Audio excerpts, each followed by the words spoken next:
Hello, and welcome to my podcast entitled The Wright Experience. I'm Dr. William T. Wright Jr., the founder and host of this show.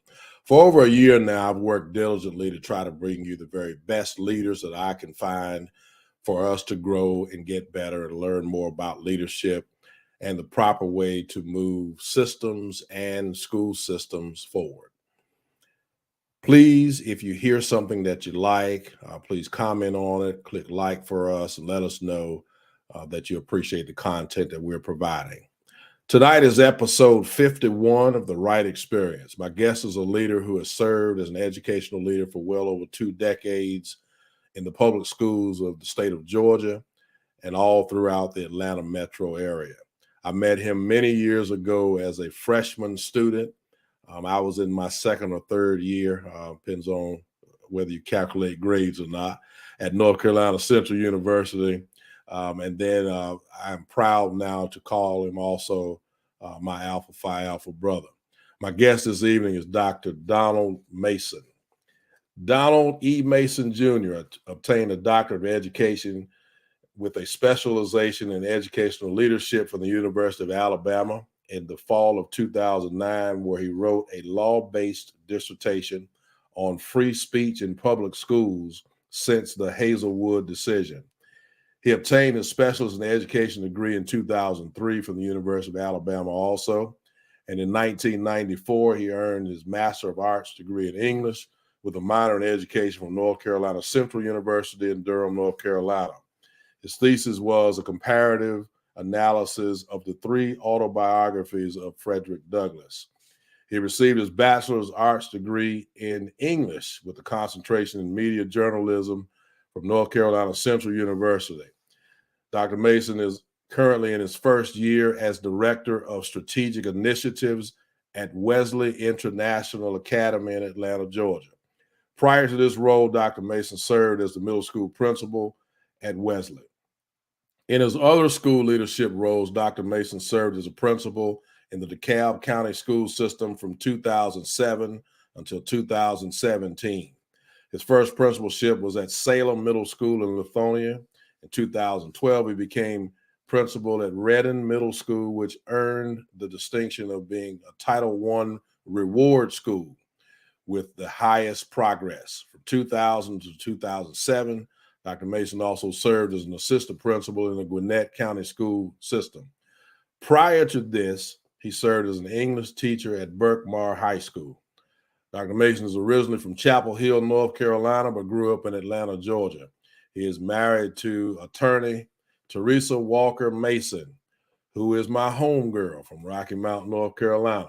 They have 3 children and 1 grandchild. And I welcome at this time my brother, Dr. Donald Mason. What's going on, brother? Good to have you. Good to have you. I'm sorry, I was muted. Good Okay, all right, we got you now. All right, welcome to the Wright Experience, my brother. Oh, man, my pleasure, man. I've been looking forward to this for a long time. How are you? Absolutely, I'm doing well. I'm doing well. And you got a grand now? Wow. Got a grandson. That? Yes, he's 6 years old. And how about that? He goes to school where I serve as the Director of Strategic Initiatives. So he's with me at Wesley. How about that? How about that? Granddad keeping an eye on him and making sure they're learning is top notch, I'm sure. Every day, every single day. That's a blessing. That's a blessing. I don't have any grands yet. Maybe one day. We'll see. Yeah. You know what? I never understood why my mother treated my kids the way she treated them. But you will never experience, you won't know until you become a grandfather. So okay. All right. It is real. I tell all you. Right. All right. Yeah. So, Dr. Mason, I'm certainly thrilled to have you on the show tonight, and I've been looking forward to this experience for quite a while, and we finally made it work, and so I'm just excited and tickled to death. So start out by telling us a little bit about Wesley International Academy and the specific work that you're doing as the Director of Strategic Initiatives. Sure.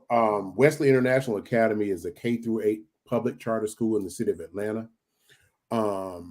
It is a school that has 2 programs of note. One is we're international baccalaureate school, and then also our kids learn Mandarin Chinese every Oh, day, wow. and that's not an extra class; that's a content class. Okay. So the school was founded on those two principles. Every year, when our kids get to middle school, those who've demonstrated a proficiency and a love for the Mandarin language get an opportunity to go study in China for a month, Oh, wow. university, to learn under the professors in China and attend class there for a month. And then what they do is they go to class during the morning, and then they get out in the afternoon, and then they do a little sightseeing to immerse themselves into the culture. That's how we make the connection, the relevance, so that all of that learning of Mandarin Chinese doesn't go to waste. They, of course, kids need to know, how am I connected to this? How does this relate to me? That's how we bring the relative part to them. And how large is the school approximately? We have 800 kids. Okay. We Okay. have 800 kids. It is very diverse. It's within the city of Atlanta, as I stated.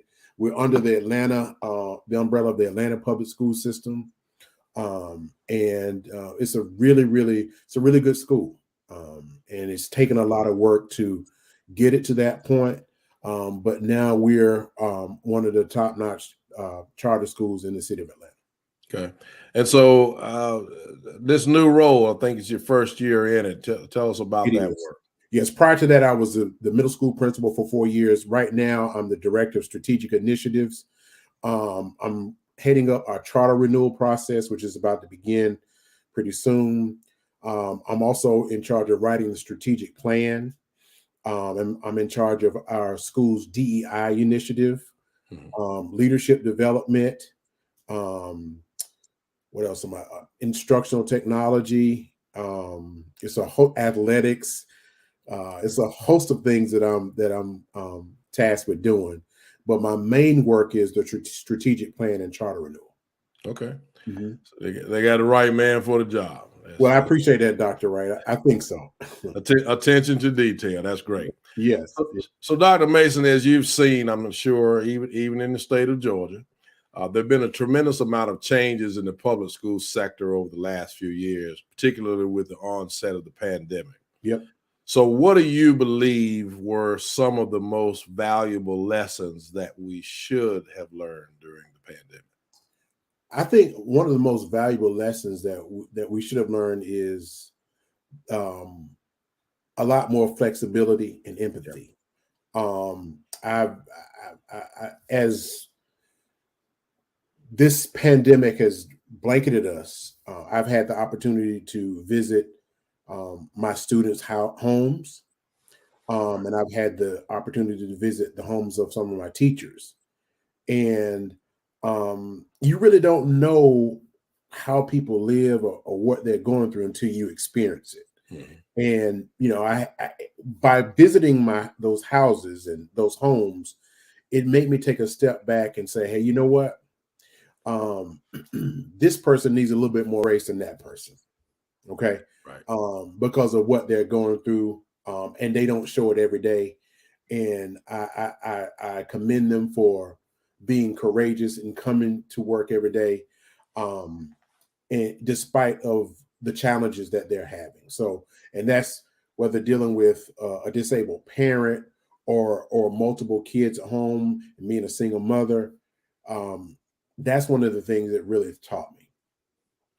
So really, you're talking about that social emotional component and learning more of that, which is so valuable for leaders, particularly in this day and time. We've got to hone in on that social emotional component. We gotta get learning and all of that done, sure, but right now it's critical that we focus on that. So kudos to you for doing that for sure. Yes, sir. Thank you. So, Dr. Mason, the recruitment and retention of quality personnel, and I'll go so far as to say, especially those of color, seems to be a big problem in today's schools. What steps do you believe need to be taken to rectify this? Well, I think the steps that we need to take are, number one, we need to make teaching more attractive. We need to ensure that we're recruiting in the right places at our HBCUs in particular, and just selling public education to potential teachers, making the pay more lucrative, and making the culture and the environment one that's conducive for their needs. And I'm pretty sure that you understand that I don't encounter teachers that stay after school not too much longer after the buses, right? I That happens in North Carolina too. Absolutely. Yes. So as a veteran educator, when I first started, I was ashamed to leave as soon as the buses left, because in my mind that was a sign I wasn't working hard enough. Okay. The millennials value their time more than anything else. And so when you see places like Google and Microsoft and Amazon doing things to make the workforce more relaxed and welcoming, that's something that we have to find a way to do. That's kind of hard because school is so structured. There's a time that you start, there's a time you go to lunch, and there's a time you go home, and there's just not enough free time in the day. But we have to become more creative, so that we can attract and retain the best and the brightest teachers. Because if we're gonna, I heard someone say today, I don't know that I was ready for that one, but save the profession. If we're gonna save the profession, we're gonna have to be more flexible. Yes. Flexibility rules the day now for sure, and it should. I mean, we ought to be flexible with things when we can. Yeah. That doesn't mean we're getting rid of structure, but we are making it more diverse by being flexible. Absolutely agree. Yeah. Right. No, we can't get rid of the structure, because that's what has to have. That we have to have that. But we can be creative in ways to be more flexible. We definitely can. I mean, I think one way that is really helped is just the relaxation of the dress code. And I'm not saying come to work, like you going to the club, but come relaxed and but just be ready to work, and work really, really hard for our boys and girls. That's right. Yeah. So, Dr. Mason, you've had an expansive educational career. I didn't count quite up all the years, but we have been around a while. We have. So, in your educational leadership experience, what are some of your proudest moments? Wow, there's several. I think my proudest moments, there are three of them, and all three deal with me coming on board as a brand new principal and turn around a failing school. Those three moments really stick out in my mind. It was difficult, because I had to generate buy-in from a staff that was not instructionally focused at each stopping point. It was more difficult my first year as a brand new principal. You know how they are. You know how we are. We're gonna save the world. You're gonna do it my way, and or it's the highway. Right. Well, I quickly learned the importance of collaboration. Right. So important. The importance of collaboration and the importance of meeting people where they are. Okay. Because I came from a school district that was really, really high performing.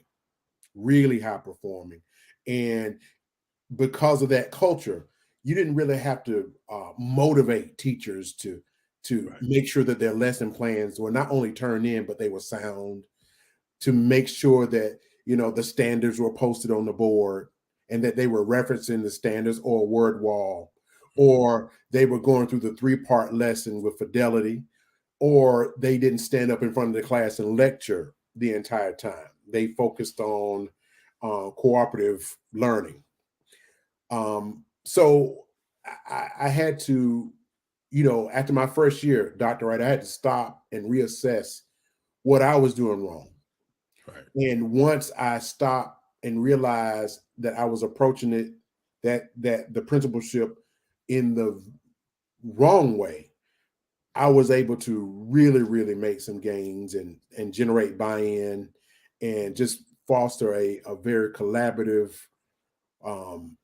educational environment where all kids were able to thrive. And I'm most proud of that. And I tell people all the time, right, you'd be hard pressed to find a principal who has turned around 3 failing middle schools. 3.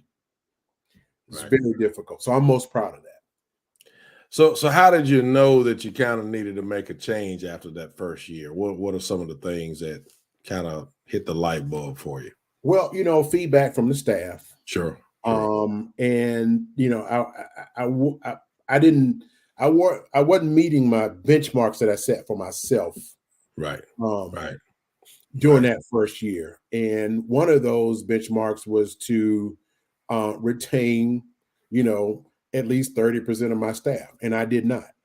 And, I had to ask, hey, give me some feedback on me, tell me, what I did wrong as a first year principal. And I'll never forget, this teacher told me, says, Dr. Mason, you can attract more bees with honey than you can vinegar. I know you've heard that before. Sure. And that resonated with me because I had a fiery side when I was younger. I really did. I think we all did. Yes. Yeah. Because you're so passionate about the work. That's right. That's right. Everybody to be just as passionate about teaching and learning as you are, and you discover that they're not. Right. And that's disappointing. Right. So, I had to understand that everybody's not as passionate as I am. But what I'm going to do is they're here, they're on my staff. I'm going to meet them where they are, and I'm going to try to take them to where I want them to be. Right. And the only way that I was going to be able to do that is I had to establish relationships. So right. And that's so key. What you're talking about really is reflective leadership. You didn't say, well, I'm not going to change the thing. I'm just keep doing it the way I'm doing it. But you looked at and examined and looked introspectively, and then you made changes, which is so key in leadership. Yep. If you're not reassessing your leadership every year, every day, really, to see how you can get better, then you're not a true leader. That's right. That's right. So speaking of a leader, if a brand new leader in their first leadership role contacted you for some sound advice, and you've already given us some great stuff, but what are some things you think you'd tell them? They call you on the phone, say, hey, Doc, I've just taken this job, maybe at a turnaround school. What advice would you give them? I would tell them 2 things. Don't go in and change a thing. Don't go in and change a thing. Conduct a look, listen, and learn tour. You're just taking everything in. There's some things that might need to be changed immediately. And if it has a direct impact on teaching and learning, change it. Okay. But then you have to understand that all of the culture is not bad. There's some things that have been established over the years at that school that you need to hold on to. Okay. Then also, I would say, make sure that you establish positive, sustainable relationships with everybody in that school. That should be your first. That should be one of the first things that you do on your look, listen, and learn tour. Making sure you are establishing those relationships with everybody, custodians, food service workers, everybody, and treat everybody the same. And then here's another piece of advice. You can't do it all. You can't do it all. Don't try to do it all. You got to collaborate. You got some assistant principals, and use them. They are smart. Use them. You're not, if you're the smartest person there, then you got a problem. Exactly. You got a problem. And don't be afraid to be what I call the conductor. Let the assistant principal be the star. Mm-hmm. Okay. Mm-hmm. But you conduct the music behind the scenes. Mm-hmm. That's what I'll tell them. I love it. I love it. Some great nuggets in there, and that's a man talking from experience for sure. There's no question Yes, about that. absolutely. And I think the one of the most valuable things that I learned about being a principal is you got to be an instructional leader. You do. Sure. But you got to be a people person first. Absolutely. Bottom line, if you're not a people person, then that's the wrong role for you. Yeah. And if we don't establish those relationships with students and staff, absolutely, then we're in trouble. That's absolutely exactly right. with everybody. You Yes, know, sir. if my rule was, as a principal, I didn't have office hours. If a parent needed to come up and see me, and if I wasn't in the classroom helping coach teachers, I would be more than available to sit down and listen to them and help them in whatever way that I could. I had an open door policy, and that gained me favors too, because it's like I said earlier, it's not about a power trip. You're there to serve. You're there to serve the community, teachers, parents, students, everybody. And you should be at someone's beckoning call all the time. That's right. That's Mm-hmm. right. Mm-hmm. That's right. This is the wrong profession if you're not dedicated to it and you're not willing to immerse yourself in the community you're serving. That's exactly right. It's probably not the thing for you. So that's exactly right. Yeah. So, Dr. Mason, what things do you see that are essential to the future of public education going down the road? How do we get there, get to where we need to be? I'll say it that way. 5 to 10 years from now, what do you think? I think what we have to do, Dr. Wright, is we have to reestablish the trust of the community in trust of school. The pandemic, the past 2 years has really set us back. There is a mindset that education, a sound education, can be delivered at home. I'm totally against that.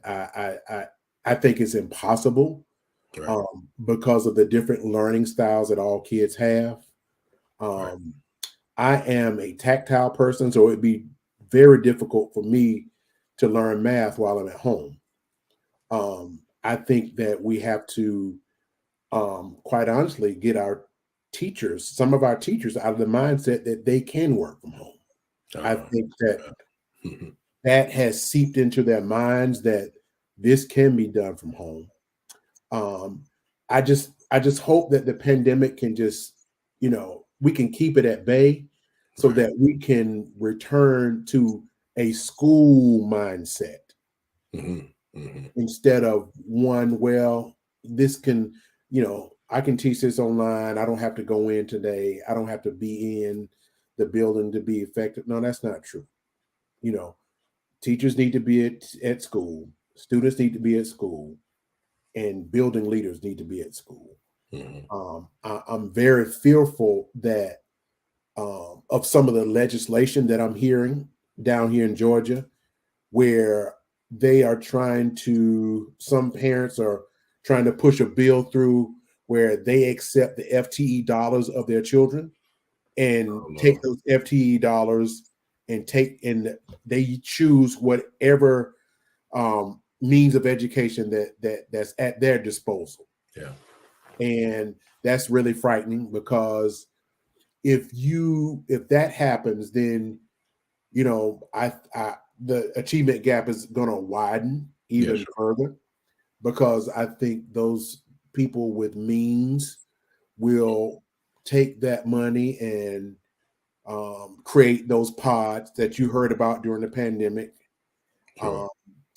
Pay those teachers a 6-figure salary, their insurance and their benefits and all of that, teach their kids, maybe 20 kids for 4 hours, and then the rest of the day they go do an enrichment opportunity at the zoo or at the aquarium, to make sure to relate that content that they taught earlier, right? Whereas those without means will go to a regular school where we won't have the best teachers. Right. I'm really, really concerned about that movement. It's small now, but I hope it doesn't generate steam. And it really can create another situation like we had many years ago, where you got to have a school system for the haves and a school system for the have-nots. Absolutely. Which we know doesn't work, because Right. we tried that, Right. I don't know, 50, 60 years ago. So right. And then you start seeing, the remnants of classism. sure. Right. And we all know where that goes. That's right. It just does not end well. That's right. So, all right. Yeah. So we gotta stay away from that if we can. So we have to stay away from that, and we have to go out and vote. We have to be civically engaged and understand what's going on in our schools and our school systems. We got to fight for the right thing instead of coming to a school board fighting for something that has absolutely nothing to do with what we do every single day. Okay. The curriculum is the curriculum, and that's another thing. Let me dovetail into that. These folks coming in and telling us what to teach, right, it's a problem. That is a problem. We're not in your place of business telling you how to do your business. You can't come in our place of business and tell us what to teach. We have to really stand our ground on that, Dr. Wright, because teachers are like artists. Okay. Right. The way they teach it's an art form. Right. And artists don't tell you how to. They don't like for you to tell them how to perform their art. Right. So that's another serious issue that's recently arisen as a result of a lot of folks that I'll say that are not well knowledgeable about teaching and learning. Yeah, kind of like somebody getting ready to work on our vehicles who has never opened an automotive manual or taken a class. It's kind of that's exactly right. Kind of the same principle there. That's exactly right. You're exactly right. Yeah. So Dr. Mason, you've had the opportunity to hire employees over the year at the teaching ranks, and I'm sure even as teacher leaders. What are some of the things that you look for in a good teacher and or a teacher leader? Well, the first thing I look for is their dedication to kids. They gotta love kids. That's the first thing. That's the first question I ask them. I'm looking for someone who is energetic, someone who is creative, someone who is there to ensure that all kids have the same opportunity to learn inside their classrooms. I'm looking for someone who is willing to take risks inside the classroom in terms of just with children, in terms of the educational delivery or a subject that's appropriate, but having a conversation that provokes thinking. I'm looking for someone who has balance in their life in terms of having hobbies and things that they like to do outside of work, because work balance is so important. And I'm looking for someone who's willing to go into a classroom and really fight for those folks that are the least of these. That makes sense. And so those are the things that I'm looking for in a teacher. And especially in this day and time, I love that comment about the least of these. In this day and time, with the social emotional challenges that we all are facing, it's going to take some special people to do this work, because there's so much. We got to catch up on learning. There's no question about that. But there's so much attention right now that we just need to pay to the social emotional well-being of children and grown folks, to be honest. True. Yeah. Very true. Yeah, Very true, Dr. so Wright. that's Very true. that is certainly a focus of ours moving forward for sure. Yes, absolutely. Absolutely. So, Dr. Mason, this pretty much exhausts the questions that I had for you. Are there any comments that you might have for our audience that we have not discussed tonight? I just want to say that this is we were talking about retirement earlier. On August the 1st of this year, I can retire. Okay. I would have 30 years. And Congratulations. Thank you. I would say that they have been some of the best 30 years career-wise in my life. I've met countless number of peoples. I have influenced so many lives of students that I see, and they remember me, but I don't remember them. Mm-hmm. And I wouldn't trade it for anything. I wanted to be a journalist. I wanted to be somebody like William T. when I was growing up, but that didn't work out. I knew we were not going to get off this show without it coming. That's all right. And then I followed in your footsteps. How about absolutely, that? Absolutely. And isn't that something how life turns out? It is. But it's been extremely rewarding to be in education. Mm-hmm. A lot of people ask me, why did I do it? It's because of my love for kids and my love for making lives better in any way that I can. Because if we don't do it, then who will? That's right. So that's for those folks who are going into education or thinking about it, please do, because you won't regret it. You won't regret it. Right. And we need that ambassadorship because it is still one of the greatest professions in the world. It is. Be able to impact lives. And like you say, all you got to do is just spend some time in the communities that you served, and you get that grown adult to come up to you and say, hey, look what I'm doing. There's no feeling quite like it. I mean, absolutely. As a matter of fact, I was at an event on Friday at school, and one of my students came up, and I thought he was a grown man, Dr. Wright. Right. He was just a senior. He was away at a boarding school, and he talked about how my presence on the hallway influenced him, that he needed the structure that I provided. And I asked him, I said, well, what are you doing next year? He said, I'm going to Syracuse University. And I was like, man, that's fantastic. Wow. And he said, I got accepted into Michigan State, Morehouse, Howard, Hampton, but Syracuse was my first school, my first choice, I should say. He said, I want to thank you for being so hard on me. And I said, man, you got it. And I looked at my executive director and I said, see, that's what it's all about. Yeah. What it's all about. Right. Yeah. Those are the moments that make us come back, aren't yep. Every time. No matter how bad of a day you've had, it just takes one thing to bring you back. It's just like playing golf. You can have 50 bad shots, but that one good shot, I can do this. So, generally on the 18th hole, isn't it? All the time. Every time. That's right. Dr. Mason, if you hold on with me for a minute, we'll come back and close out the show. Sure. Thank you. I appreciate it.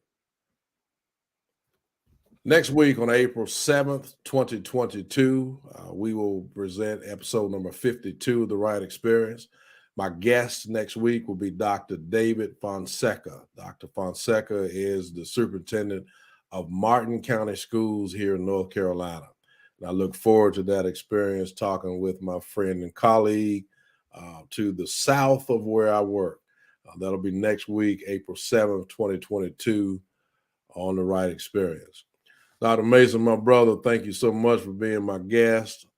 I just want you to know that I admire and respect your leadership, and I appreciate your willingness to be a part of The Wright Experience. And way back yonder, when I used to saunter into the classroom late, and y'all used to talk about me, I didn't know that we would be sitting here now doing this, both of us professional educators, but certainly proud of the work that you've done and you have made public education in Georgia so much better by your presence. And so we just appreciate and applaud the work that you have done and continue to do to help children.